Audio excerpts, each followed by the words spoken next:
మహాగణాధిపతయే నమః. ఓం గురుభ్యో నమః. ఓం శ్రీమాత్రే నమః. మనం ఈరోజు అందరినీ పట్టి పీడిస్తున్నటువంటి అంశం ఏమిటి అంటే అప్పులు, రుణము, రోగము, శత్రుత్వాలు. ఈ మూడిటి నుంచే మనిషి విముక్తిని కోరుకుంటాడు. ఎప్పుడు కూడా అబ్బా రుణాలు ఉండకూడదండి, నా రుణాలు తీరిపోవాలనుకుంటూ ఉంటాడు. అది కుటుంబ సభ్యులతో కలిసినటువంటి రుణం కావచ్చు, లేదా మనం అప్పులు చేస్తూ ఉంటాం. ఒక హోమ్ లోనో, లేదా బిజినెస్ లోనో, హ్యాండ్ లోనో. ఇటువంటివి క్లియర్ అవ్వాలంటే హోరా జ్ఞానం బాగా తెలియాలి. అదేవిధంగా మీ లగ్నం నుంచి, లేదా లగ్నం నుంచి తెలియదండి మాకు లగ్నం తెలియదు అనుకునేటువంటి వారికి రాశి నుంచి పంచమాధిపతి ఎవరు, పంచమ స్థానాన్ని ఏ గ్రహం ఉంది, దాన్ని బట్టి మీరు ఏ హోరల్లో మీరు నేను చెప్పినటువంటివి చేసినట్లయితే మీ యొక్క లగ్నానికి తొందరగా మీరు రుణం విముక్తి నుంచి, రోగ విముక్తి నుంచి, శత్రు విముక్తి నుంచి బయటపడతారు అనేటువంటి విషయాలు. అయితే దాని పారామీటర్స్ ఏమిటి అంటే దానికి ఉండే కండిషన్స్ ఏమిటి, అదేవిధంగా ఎటువంటివి జాగ్రత్తలు తీసుకోవాలి అనేటువంటి విషయాల్ని చెప్తుంది నేనైనప్పటికీ కూడా చెప్పిస్తుంది సాక్షాత్ లలిత అమ్మవారిగా భావిస్తూ ఒక్కొక్క లగ్నం గురించి మనం ఇప్పుడు తెలుసుకుందాం. కర్కాటక లగ్నము, కర్కాటక రాశి. కర్కాటకం వారి కనుక చూసుకున్నట్లయితే పంచమ స్థానం అనేటువంటిది మీకు వృశ్చికం అవుతుంది. పంచమాధిపతి కుజుడవుతాడు. అంటే మీకు రాజయోగ కారకుడు మీ లగ్నానికి. కర్కాటక లగ్నానికి సహజంగానే ఎమోషనల్గా ఎక్కువగా ఉంటారు వాళ్ళు. అంటే మదర్లీ నేచర్ ఎక్కువగా ఉండడము, వాళ్ళ ఎక్స్ప్రెషన్స్ బాగా బయటికి చూపించడము, ఆ ఫ్రెండ్ ఫీలింగ్ అనిపిస్తూ ఉంటుంది మనకి. కర్కాటకం వారు అబ్బా అసలు వీళ్ళుంటే భలే ఆనందంగా, ఎందుకంటే ఎమోషన్ని ఎక్కువగా వాళ్ళు వాళ్ళ లగ్నంలో ఉండే న్యాచురల్ తత్వం కాబట్టి మనకు ఆ ఫీల్ వస్తూ ఉంటుంది వాళ్ళ పక్కన ఉంటే. అయితే ఇక్కడ పంచమ స్థానాధిపతి కుజుడు అయ్యాడు కాబట్టి కుజుడు సహజంగానే డేర్నెస్కి, గొడవలకి, భూములకి, ఇట్లాంటి వాటన్నిటికీ కారకుడు, పవర్కి. అయితే ఈ కుజుడు గనక మీకు పంచమంలోనే ఉన్నాడు, సుబ్రహ్మణ్యేశ్వర స్వామి లేదా ఆంజనేయ స్వామి ఆరాధన అద్భుతంగా పనిచేస్తుంది మీకు. అలా కాదండి పంచమంలో మాకు చంద్రుడు ఉన్నాడు కానీ నీచబడ్డాడు, కానీ నీచభంగ రాజయోగం అయిందన్నప్పుడు చంద్రుడు కూడా చేసుకోవచ్చు, తప్పులేదు.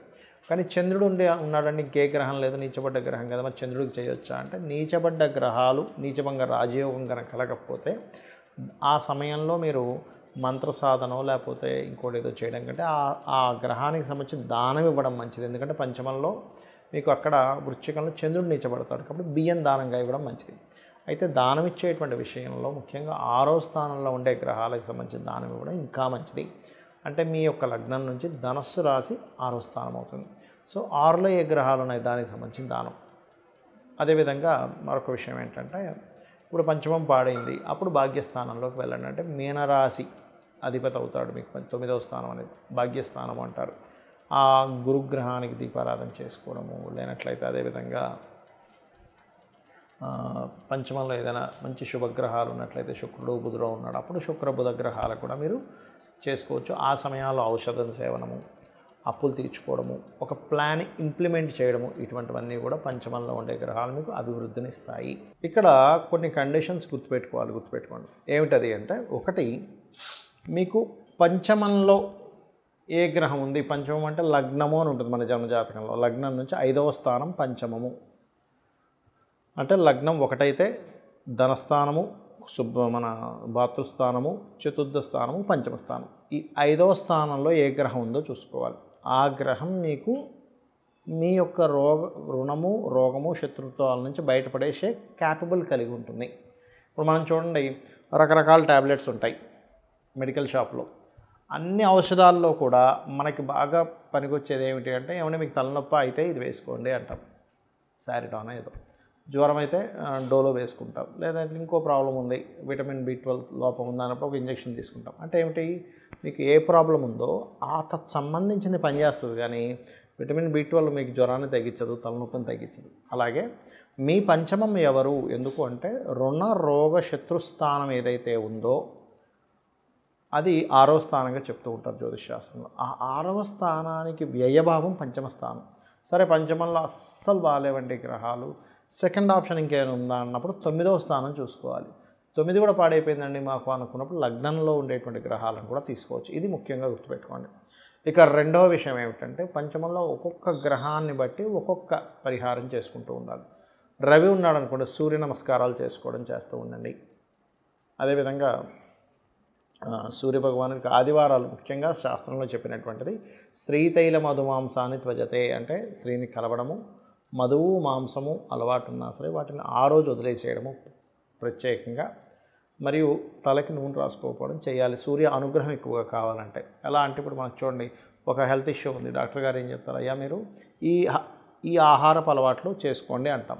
అంటే ఏమిటి, అప్పుడు కానీ మన బాడీ ఆ క్యాపబుల్ పొందదు. అలాగే సూర్య అనుగ్రహం కావాలంటే వీటిని ఆదివారాలు చేయకూడదు, గుర్తుపెట్టుకోండి. ఇక చంద్ర అనుగ్రహం, చంద్రుడు పంచమంలో ఉన్నాడు లేకపోతే భాగ్యంలో ఉన్నాడు, లగ్నంలో ఉన్నాడు అనుకుందాం. అప్పుడు చంద్రానుగ్రహం కలగాలంటే చంద్రగ్రహానికి దీపారాధన చేయడము, బియ్యము దానంగా ఇవ్వడము. సూర్యుడికేమో తండ్రికి నమస్కారం చేసుకుంటే చంద్రుడికి తల్లిదండ్రుల్లో ఇద్దరికీ చేసుకోవాలి నమస్కారం అనేటువంటిది. చంద్రుడు ముఖ్యంగా తల్లికి కారకుడు, మనసుకి కారకుడు, కాబట్టి మెడిటేషన్స్ ఎక్కువగా చేయడము. అదేవిధంగా గోవులకి ప్రత్యేకంగా మీరు బియ్యపు పిండి తినిపించడం చేయాలి. ఆ సూర్యుడిదైతే గోధుమ రవ్వ తినిపిస్తుంది. అదేవిధంగా కుజుడు అనుకోండి, సుబ్రహ్మణ్యేశ్వర స్వామి ఆరాధన, పంచమంలో కుజుడు ఉన్నాడు మీకు ఉదాహరణకి. అంటే పంచమం రుణరోగ శత్రుస్థానాలను తగ్గించేదన్నాం కదా, హనుమాత్ ఆరాధన, సుబ్రహ్మణ్యేశ్వర స్వామి ఆరాధన, అందులో ముఖ్యంగా కుజహోరల్లో చేయండి. ఈ రవిహోర చంద్రహోరల్లో ఇందాక నేను చెప్పినట్టుగా రవి పంచమంలో ఉన్నా, లేదా పంచమాధిపతి రవి అయినా, లేదా చంద్రుడు పంచమంలో ఉన్న పంచమాధిపతి చంద్రుడైనా, ఈ హోరా ఎలా చూసుకోవాలి అంటే మీకు ప్లానెటరీ టైమ్స్ అని చాలా యాప్స్ ఉన్నాయి మనకి ప్లే స్టోర్లోకి వెళ్తే, అందులో హోరా యాప్స్ అని కొడితే చాలా వస్తాయి. అందులో ప్లానెటరీ టైమ్స్ కొంతవరకు బాగుంటుంది. అది మీరు తీసుకొని ఇన్స్టాల్ చేసుకొని అది ఎప్పటికప్పుడు మీకు చెప్తూ ఉంటుంది, ఈ పలానా సమయం నుంచి ఈ సమయం వరకు పలానా హోరా ఉంది అని. ఆ రకంగా కనుక మీరు చూసుకున్నట్లయితే కూడా మీకు తొందరగా ఫలిస్తుంది. ఇక అదేవిధంగా ఈ గొడవలు ఏవైనా మనకి గెలవాలనుకున్నప్పుడు కూడా కుజహోర బ్రహ్మాండంగా పనిచేస్తుంది జనరల్గా కూడా. అదేవిధంగా బుధుడు ఉన్నాడు పంచమంలో. ఈ బుధుడు ప్రధానంగా ఏంటంటే మీకు పంచమంలో ఉన్నప్పుడు విష్ణు సహస్రనామాలు చేయడము, అంటే విష్ణు సహస్రనామాలు వినడం కానీ చదవడం కానీ. అదేవిధంగా గోవులకి ఆ సమయంలో మీరు కనుక బుధహోర చూసుకొని ఆ సమయంలో కనుక మీరు గోవులకి గ్రాసము కానీ లేకపోతే గోంగూర కానీ తినిపించినట్లయితే గోంగూర అనేటువంటిది కూడా కాస్త బలాన్ని ఇస్తుంది. అందులో ముఖ్యంగా దేశీవాళి గోవులకు పెట్టండి. అదేవిధంగా ఉదాహరణకి మీకు గురుగ్రహం పంచమంలో ఉంది. గురుగ్రహం ద్వారానే మీకు పూర్తిగా లైఫ్ అనేటువంటిది మారేది ఉంది. ఎందుకంటే పంచమం రుణరోగ శత్రుస్థానాలు తగ్గించే స్థానంగా చెప్పుకున్నాం.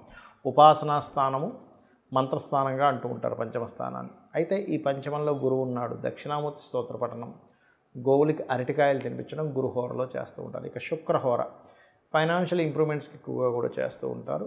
అలాంటి వారు ముఖ్యంగా మీరు శుక్రుడికి దీపారాధన చేయడము, అమ్మవారి ఆరాధన లలితా సహస్రనామాలు చదువుకోవడము, లేదు ఓం సంపత్కరీ సమారూఢ సింధుర వ్రజసేవితాయ నమః అనేటువంటి నామం చేస్తూ గోవులకి తీపి చపాతీలు అంటే తేనె పూసినటువంటి ఒక 3 చపాతీలు శుక్రవారం పూట కనుక తినిపించినట్లయితే కూడా శుక్ర బలము పెరుగుతుంది, రుణరోగ శత్రుత్వాలు తగ్గుతాయి, ధనము కూడా మీకు పెరుగుతుంది. ఇంకా అదేవిధంగా ముఖ్యంగా ఏంటంటే శనిహోర.